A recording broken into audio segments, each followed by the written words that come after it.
Good morning, learners. We are in new videos today. The chapter of 9th, that is Bholi, for class 12th, for class 10th. जो 10th class का chapter था भोली, आज हम उसको explain करेंगे। तो इसमें देखिए शॉर्ट समरी है पूरे चैप्टर की। तो देखिए let us start this summary of this chapter. देखिए कंसाइज समरी ज़रूर है, लेकिन इसमें पूरा हमने ले लिया है, कोई भी पार्ट छोड़ने की कोशिश नहीं की। इसके बाद हम पैसेज वाइज चलते हैं। और इससे पहले जो चैप्टर थे आई होप आप लोगों ने कर लिए होंगे, उनके शॉर्ट क्वेश्चन लॉन्ग क्वेश्चंस दोनों करा दिए। इसके जस्ट आफ्टर आपने किया होगा इसके वर्ड मीनिंग्स, ठीक है। तो चलिए शुरू करते हैं। This story opens up with the introduction of a little girl named Sulekha. ये जो स्टोरी है वो एक सुलेखा नाम की लड़की से स्टार्ट होती है, ओपन्स होती है। शी वॉज कॉल्ड भोली, जिसको हम भोली कहते हैं। एक लड़की है छोटी जिसका नाम भोली रखा गया है, और जो वास्तविक नेम है वो सुलेखा है। आई होप ये क्लियर हो गई होगी लाइन। नेक्स्ट वन, भोली फॉर बीइंग सिंपलटन मतलब बहुत ही सिंपल थी, अनाड़ी थी लड़की, बहुत ही भोली भाली, इसलिए इसका नाम भोली रख दिया था। अब भोली नाम रखने के पीछे क्या सीक्रेट होता है, क्या रहस्य है, वो भी हम जानेंगे इसमें।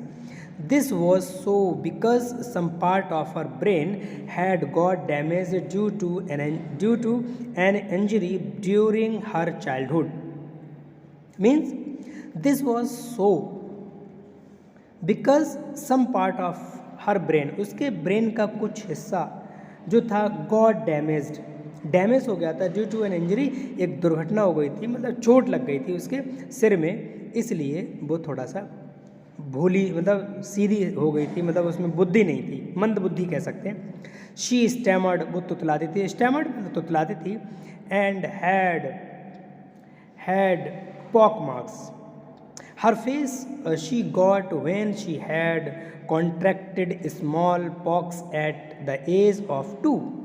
जब वो 2 साल की थी तो कॉन्ट्रैक्टेड स्मॉल पॉक्स मतलब स्मॉल पॉक्स जैसे माता वगैरह होती हैं, स्मॉल पॉक्स होते हैं, उसके दाग धब्बे बन गए थे उसके चेहरे पर। खसरा होता है माता, वैसे पॉक्स तो माता के लिए कहते हैं, जो बड़े बड़े दाने बन जाते थे, ब्लैक कलर के स्पॉट स्मॉल पॉक्स कहलाते थे, ठीक है। एट द एज ऑफ 2 साल की जब वो थी तो she was a laughing stock for everyone, यानी वो लाफिंग स्टॉक का मतलब हंसी मजाक का पात्र बन गई। सभी लोग उसके, सभी बच्चे उसके मजाक बनाते थे, क्योंकि एक तो वो बहुत तुतलाती थी, दूसरी बात मंद बुद्धि की थी, तीसरी बात क्या थी, उसके चेहरे पर बड़े बड़े दाग हो गए थे ब्लैक कलर के। हर फादर रामलाल, अब देखिए उसके जो फादर वो रामलाल हैं।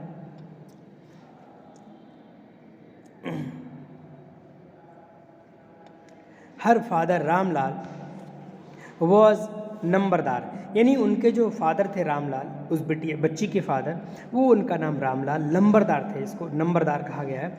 ही हैड 3 सन्स, उनके 3 बेटे थे, एंड 4 डॉटर्स, यानी 3 सन्स और 4 डॉटर्स थी। भोली being the youngest of all, भोली जो थी सबसे छोटी थी उन बच्चों में। Ramlal was always worried about her, Ramlal जो थे उसके फादर, वो उसके बारे में बहुत चिंता करते थे।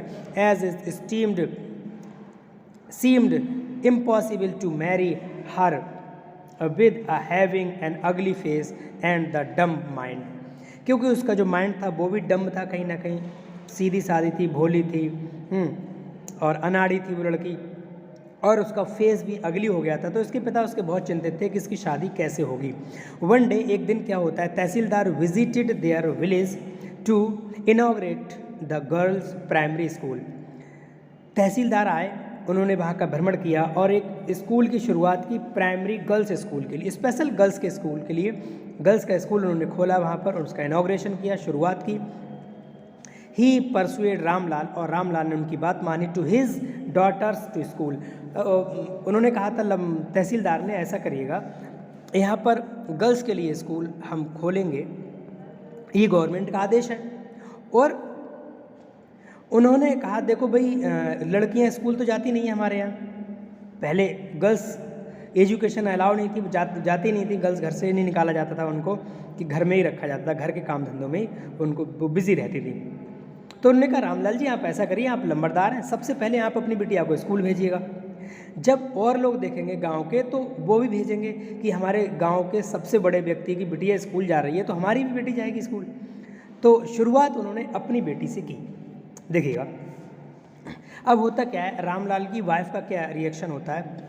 Ramlal's wife suggested to send भोली टू स्कूल। रामलाल की पत्नी ने कहा कि भोली को स्कूल भेज दिया जाए, ऑल्दो यद्यपि she was against sending girls to school, लेकिन वो जो थी लड़कियों को और लड़कियों को स्कूल भेजने के पक्ष में नहीं थी।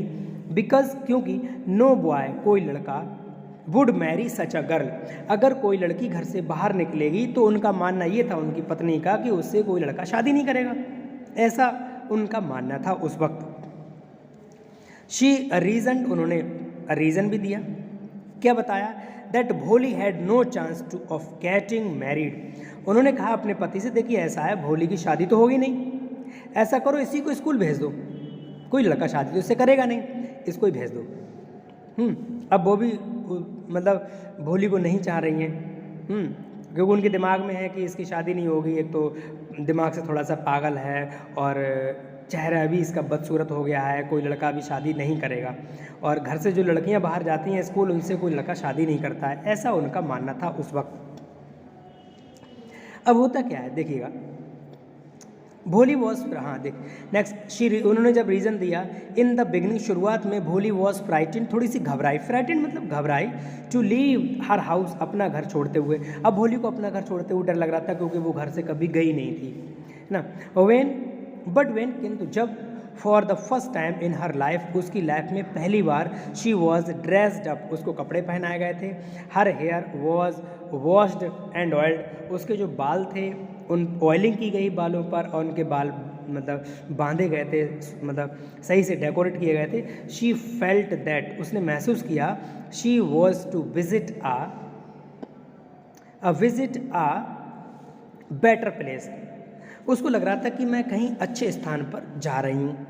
लेकिन इससे पहले क्या था, उसके घर में एक गाय थी, तो उसके दिमाग में डर था कहीं ना कहीं, बोले मेरे यहाँ पर जो काव है वो मेरे जब फादर ने बेची थी उसको भी उस दिन बड़ा नहलाया गया, धुलाया गया, उसके जो हॉर्न्स होते, सींग जो थे तो उस पर थॉर्न्स पर मतलब वो लगाया गया था, ऑयलिंग की गई, बड़ा सजा के गाय बेच दिया गया। तो उसके दिमाग में आ रहा था कि ऐसा तो नहीं मुझे भी घर से बाहर छोड़ दिया जाए, या बेच दिया जाए। इन द स्कूल में शी मेट अ टीचर, वो टीचर से मिलती हैं, who was kind and polite to her, यानी जब मैडम से मिली वो लड़की तो मैडम बहुत अच्छी नेचर की थी और बड़ा पोलाइट थी, दयालु भी थी।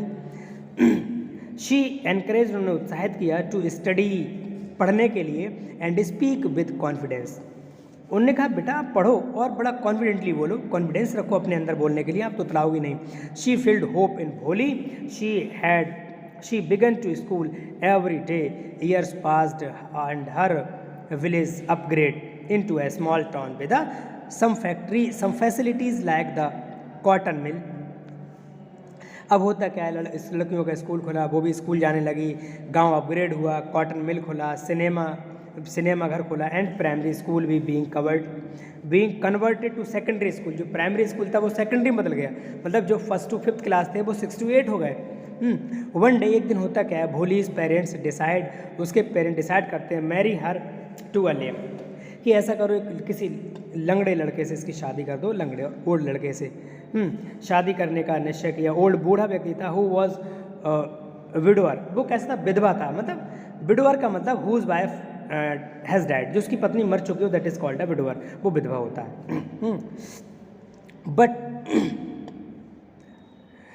बट वॉज रिच, लेकिन धनवान बहुत था, had not demanded any dowry, लेकिन उसको कोई दहेज की मांग भी नहीं थी, क्योंकि उसकी जो वाइफ थी वो उसकी डेथ हो चुकी थी।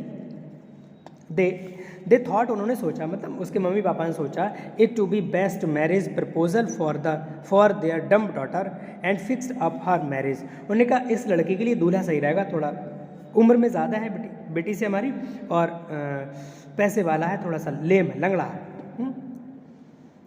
प्रपोजल को एक्सेप्ट किया गया। ऑन द वेडिंग डे, शादी का दिन वो आया, bride groom arrived with great pomp, जो ब्राइड ग्रूम मतलब दूल्हा, ब्राइड ग्रूम दूल्हा जो था बहुत ही बैंड बाजे के साथ, पॉम्प मतलब दिखावे के साथ, शान और शौकत के साथ पहुंचा। Show which field Ramlal with Joy, Ramlal बहुत खुश हुए कि उनके और बेटियों की शादी, बारात जो थी वो मैरिज सेरेमनी मतलब बारात इतनी धूमधाम से नहीं आई जितनी उस भोली की बारात आई। द ग्रूम डिस्कवर्ड दैट भोली, उसने देखा भोली को, हैड पॉक मार्क्स। जब होता क्या है, दुल्हन जब सामने आई तो उनके दूल्हे के जो दोस्त वगैरह थे तो उन्होंने कहा दूल्हे से आपने कुछ देखा? तो उन्होंने कहा मैंने तो कुछ नहीं देखा। बोले इसके चेहरे पर थोड़े से दाग हैं, क्योंकि दूल्हा नहीं देख पाया था, उनके और जो फ्रेंड थे देख लिए। फिर उन्होंने भी कोशिश की देखने की, आखिर देख ही लिया दूल्हे ने। अब क्या होता है देखिए, and demand dowry in return for the marrying her. उन्होंने कहा देखिए लड़की के चेहरे पर तो दाग हैं, ठीक, अब आपको दहेज देना पड़ेगा। डिमांड शुरू कर दी, पहले कोई डिमांड नहीं थी, जब उसके चेहरा देखा अगली है तो डिमांड शुरू। She demanded a sum of 5000 rupee, उन्होंने 5000 रुपये की डिमांड की। रामलाल बैग्ड, रामलाल गिड़गिड़ाया फॉर मर्सी, दया के लिए, and even placed his turban in Bishambar's feet, जो दूल्हा है उसका नाम बिशंबर, और अपनी जो पगड़ी थी वो बिशंबर के पैरों में रख दी कि बेटा हमारी इज्जत बचा लो और इससे शादी कर लो, हम आपको 5000 रुपये दे देंगे। ठीक, Bishambarnath did not agree, but Bishambarnath थे वो सहमत नहीं हुए। Ramlal had to give the money in order to save both of his families honour and his daughter's marriage, मतलब अपनी बेटी की शादी के लिए और अपनी इज्जत बचाने के लिए उन्होंने 5000 रुपये दिए। Bholi could not bear all this, Bholi ये बर्दाश्त नहीं कर सकी और refuse to marry agreed old man, उन्होंने कहा मैं किसी बूढ़े व्यक्ति के साथ, लालची व्यक्ति के साथ शादी नहीं करूँगी। People accused for her being shameless, और लोगों ने बड़ा एक शर्मनाक बातें की, क्या हो रहा है, मतलब लड़की की बारात वापस हो रही, लड़की ने शादी को मना कर दिया। द वेडिंग पार्टी रिटर्न, बारात वापस हो गई।